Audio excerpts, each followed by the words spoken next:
buenas tardes, amados discípulos, hermanos y amigos.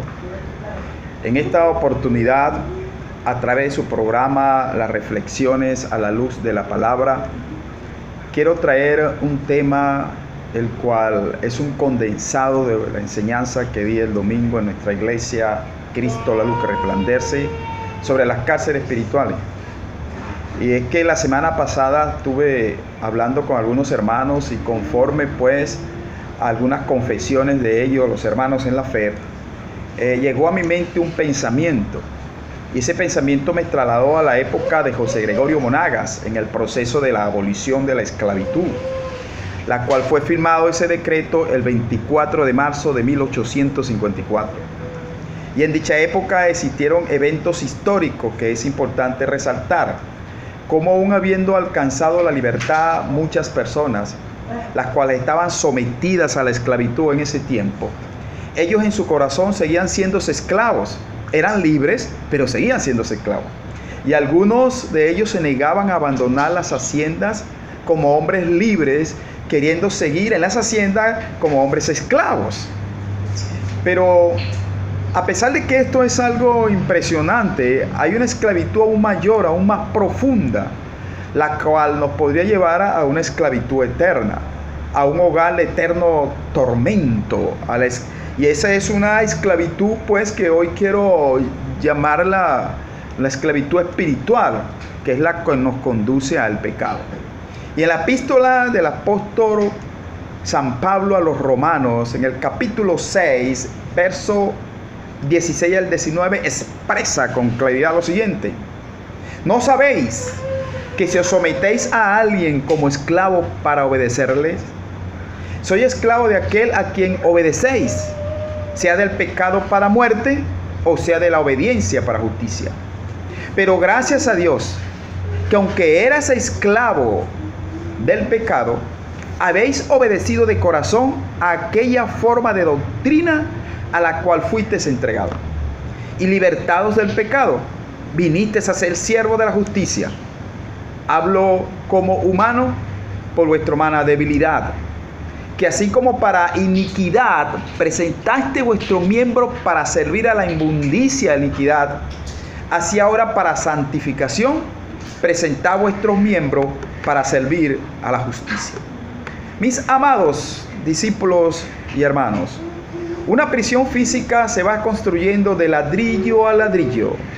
Igualmente, pues, una prisión espiritual se va construyendo de pecado a pecado sin que el creyente se dé cuenta que está construyendo una prisión para su vida. La prisión comienza lentamente, comienza con un pensamiento con el tiempo, y al menos que ese pensamiento sea erradicado de la mente, la contemplación de ese pensamiento se convierte en acción y en pecado.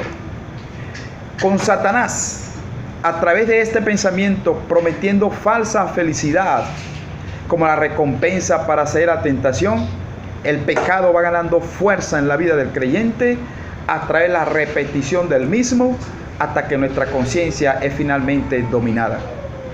Y un día de esto, pues, descubrimos que nuestra voluntad ha sido esclavizada por el diablo. Pero, amados discípulos y hermanos, podemos evitar estas cárceles espirituales, estas cadenas espirituales, de la siguiente forma. Mira, debemos dar varios pasos, y el primer paso es reconocer dos verdades. Una verdad es que todo el pecado esclaviza y la esclavitud comienza en la mente. No podemos mantener, mis amados, una relación sana con el Señor mientras contemplemos, mientras aceptemos el pecado. Cuando un mal pensamiento se cuela en nuestra conciencia, tenemos la opción de expulsarlo o de hospedarlo. Pero, mis amados, por el poder del Espíritu Santo, todo creyente tiene el poder de abandonar una idea. Un fuerte antídoto contra la tentación, mis amados, es una visión a largo plazo a dónde nos llevaría esta conducta desobediente.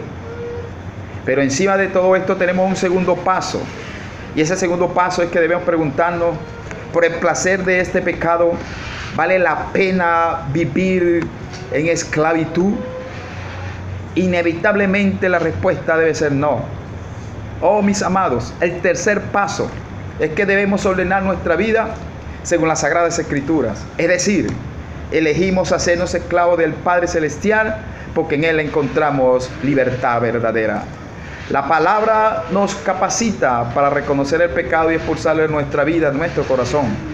Por eso es importante reconocer cuando estamos en cárceles de prisión y buscar ayuda espiritual, buscar ayuda del pastor o de tu líder para que te pueda dar una salida de esta cárcel espiritual, para que tu vida no se convierta en una vida de tormento, en una vida de tortura. Hoy te digo, escapa de esa prisión, escapa de esa cárcel. Pide a Dios que hable a ti a través de la Biblia para que pueda ver lo que Él les muestra. Y te digo, mis amados, una de las cosas importantes es que usted y yo debemos amarnos cada día más de Dios, y de esta forma las cárceles espirituales desaparecerán de nuestra vida. Dios te bendiga, Dios te guarde. Ha hablado su pastor y amigo Daniel Antonio Monasterio desde la palabra, reflexiones de la Biblia, de la palabra. Dios te bendiga y Dios te guarde. Amén.